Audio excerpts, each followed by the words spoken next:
Here in the Midwest, community is important.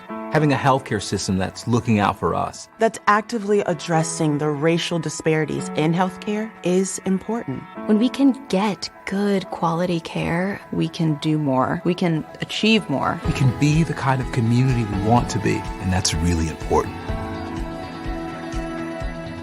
UW Health. Remarkable medicine. Remarkable care.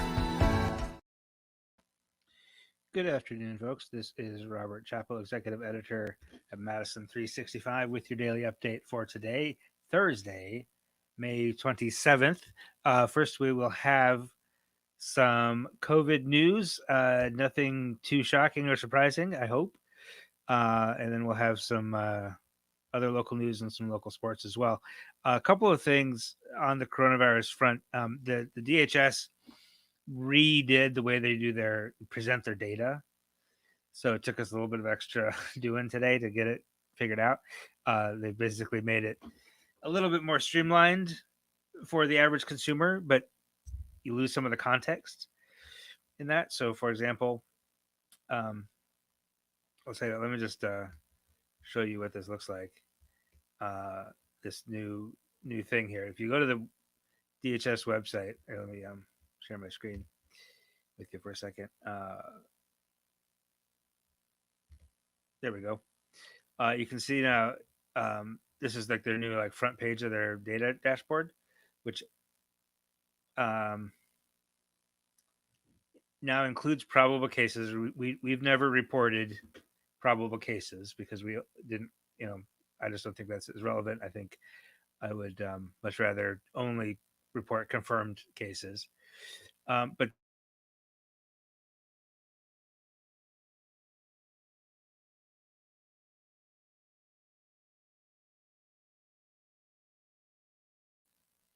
you have these counties. It says which, we have 65 counties that are high or very high in terms of disease activity level, but it doesn't tell you what that is. It doesn't tell you what counties they are. You have to go clicking a few more places to see what counties they are. So, mildly irritating. And of course, like everybody else, I just don't like change. So they're doing this differently. I don't love, but whatever, it's fine. You will notice 7,040 confirmed deaths. Yesterday, that was 7,003. So 37 more deaths reported today, but now they're saying a 7-day average of there were 3 confirmed deaths yesterday. So these 37 that are reported are obviously from weeks or months ago, which is fine. So we will close out of that. I just wanted to give you that a little glimpse of that. You can, and you're, that's available to you. Just search for the Wisconsin DHS COVID data. You can, it's right there. Check it every day. They updated it about 2:00 every afternoon. So what that tells us though is that 272 new cases today. The positive test rate is still very, very low at 2.3%, which is great. That's kind of if there was one number I had to give you, it would be that one. The 7-day positive test rate, 2.3% of all the tests in the past 7 days have been positive. That's really good. We want that to stay below 3.0. That means we're testing enough and we're able to isolate the cases that we do find. Even if we stipulate 37 new deaths reported today, which obviously is not real. Those are real deaths, but those happened weeks or months ago. So it's not indicative of what's happening now. But even with that potentially misleading number, our 7-day average of deaths is 9, which is still on the low side. With what the state is reporting is basically the 7-day average is only 2 deaths. So, we're just taking into consideration that they're reporting these deaths later. Vaccines are the problem. Vaccines, we are now at 18,000 shots per day. The last time we were that low we were at 15,000 shots per day on January 19th. So that's not great. We only saw 15,000 shots done yesterday. Looks like, let me see. Looks like about 23,000 shots today. So that average might go up a little bit tomorrow because that average is lagged by 1 day. So that might go up a little bit tomorrow, but not by much. So vaccines continue to be a problem. We'll mention variants. I don't want to freak you out about variants because the fact is that variants are here. They're happening. In fact, at this point, most of our new cases are some form of variant. But that's okay because the vaccines work against the variants, and the variants have not led to a surge in cases the way we thought it might. When these variants first started showing up, I was genuinely afraid that these variants would lead to a surge in cases, and they have not. So that's good. So I'm going to mention the variants because it's important to keep track of them, but I'm not going to say that, and I'm not going to make you try to panic about the variants. What they've been doing, as you probably know, is that they've been randomly sampling positive cases, sequencing the DNA of those cases, and determining how many of those new cases are variants. And because it's a random sample, you can kind of extrapolate. If 50% of these random cases are variant, then 50% of all cases are probably variant. We have 1,183 new sequences this week, of which 61% are some form of variant, are B117 variant. About 66%, about 70% are some form of variant. About 61 are the B117. Only about less than 1% are South Africa variant.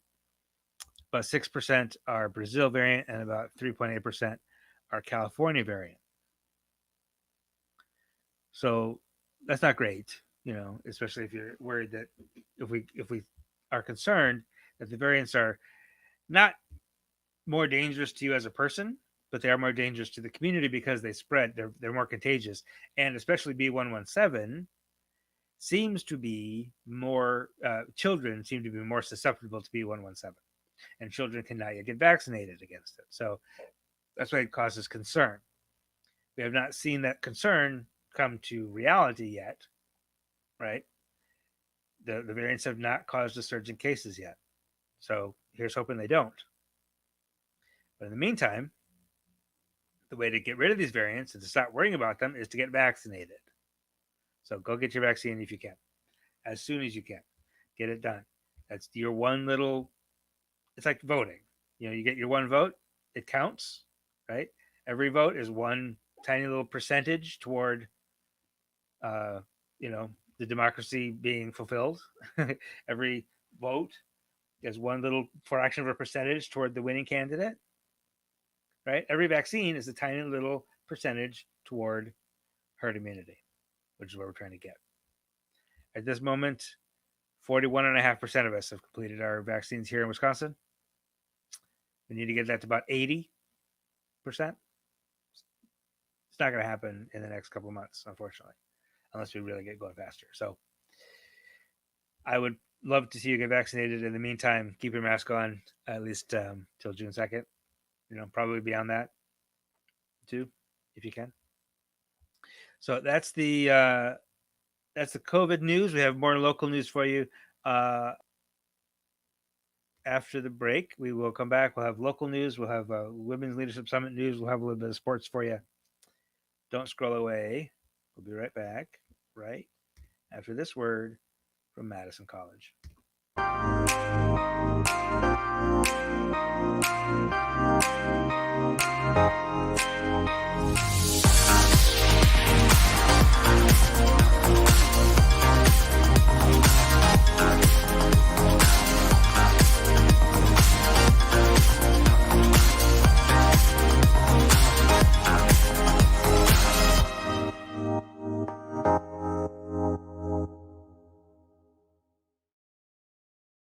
All right, we are back. Thank you for sticking with us.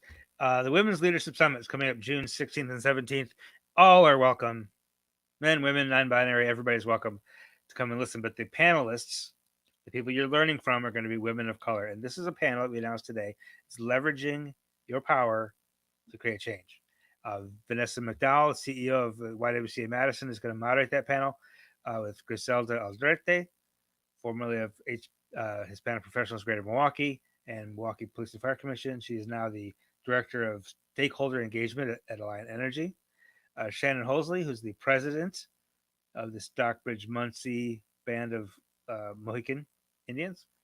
Mai Lo Lee, who is the Director of Diversity Director, Multi-Ethnic Student Affairs at UW Green Bay. And Shiva Bidar Silaf, the Vice President and Chief Diversity Officer at UW Health. This will be a powerhouse panel. Don't miss it. It is free. So if you go to wisconsinleadershipsummit.com right now, click on Women's Leadership Summit, register. It's free. It's easy. Get there. It's going to be all virtual, all online, June 16th and 17th, all day. Really good story up this morning about a new program. This is Carmela Glenn. She runs Just Bakery. Just Dane, formerly Madison Area United Urban Ministries, runs Just Bakery for people who are coming out of incarceration to have a job. And they make really delicious, wonderful baked goods. I regularly make a trip over to the east side on a Saturday morning to pick up some stuff. But basically, you give people a job and training, they're just less likely to land back in jail, right? Or prison. So there's a new program they're going to do. They've got some funding from Ascendium Education Foundation. I hope I said that right. And they're going to expand into what they're calling Just Hospitality, where they're expanding from the baking, that is what they've been doing, the Just Bakery. And it's going to be a 12-week hospitality management training course for folks who are coming out of incarceration to get into the restaurant business, restaurant, hotel, food service more broadly than just bakery, and into that sort of management track. Because again, like I know whenever I do a story about somebody who's incarcerated, like it doesn't do much in the way of numbers, which is fine because I'm not in it for the numbers. But you can tell people just kind of don't. It's difficult to care about people who are incarcerated sometimes. Many people find it difficult to care, but people come out of incarceration, you can get them some training, get them a job. They're just far less likely to end up back in jail, and they can get their, things taken care of. So that's a really smart program, I think, and it's going to be taking shape over the next couple of years. If you go to Madison365.org, Aomi Wolf has a story on that program, and you can learn more about what they're planning to do. Also today, it was announced that the school district in Madison and the city of Madison are cooperating to get every middle school and high school student in Madison Metro School District, which else, to a free bus pass for the summer. They've always had bus passes for high school kids for the school year, but they're going to expand it to the summer, which allows transportation options for kids to get to jobs, to get to the pool, to get to the parks, to get to the rec programs, whatever they want to do. So that's, Metro, nobody's been riding the bus in COVID times, right? So they're, giving away rides and bus passes for high school kids in the summer. All right, that's, in national news, CNN reports an Amazon facility was closed over the weekend because 7 nooses were found. Oh, not all at once, but over the course of a period of time. Obviously, racist harassment.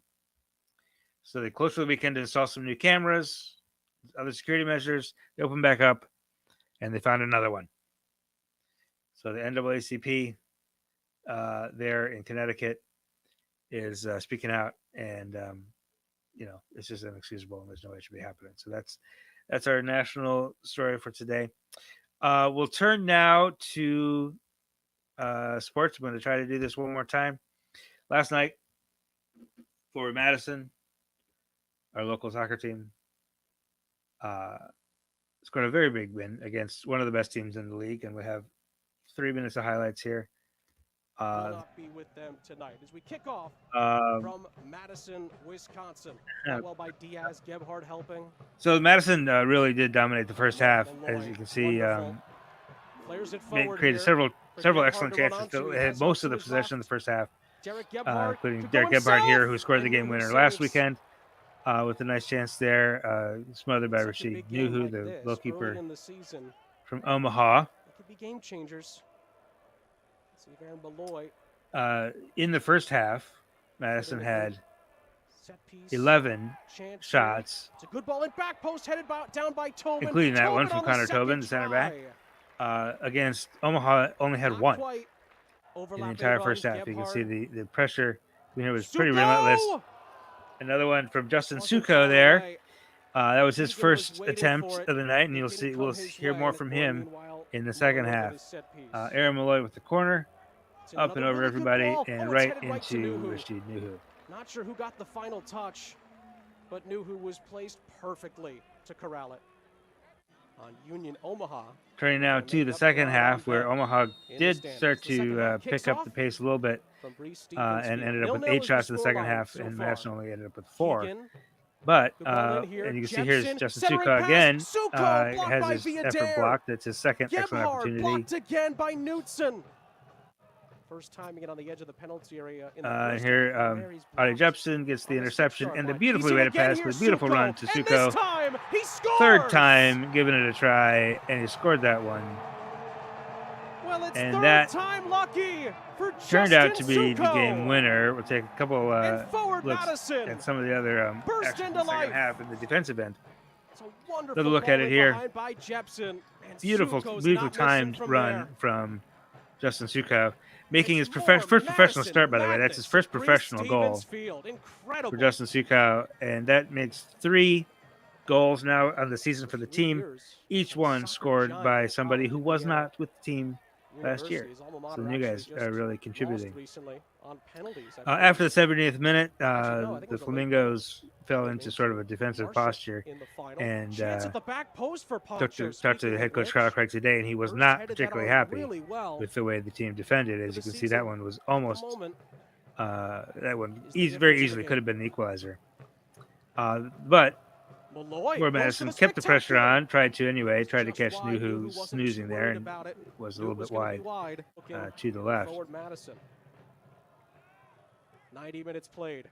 Omaha here forcing a big save from Phil Brano, and then Connor Tobin, the center back, getting the clearance right off the line, and then the foul committed by Michael Vang earns a free kick in stoppage time, and that would go over. And Omaha would get one final chance at the death.